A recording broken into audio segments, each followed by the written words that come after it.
It is Pac-Man. Sebastian playing with toy Pac-Man. While Auntie Sherry is playing with the real Pac-Man.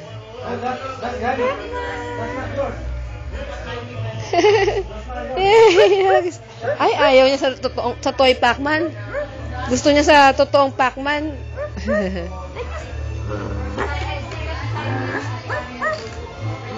Ito namang totoong Pac-Man, feeling naman niya masyado. Hindi niya ma-distinguish ang totoo.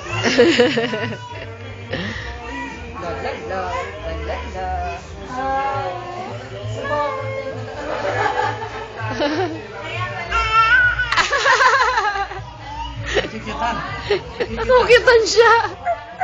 Nanggigigil siya.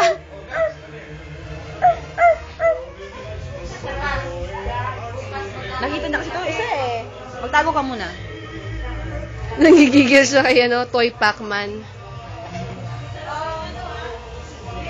Ay, ayaw na. Sebastian!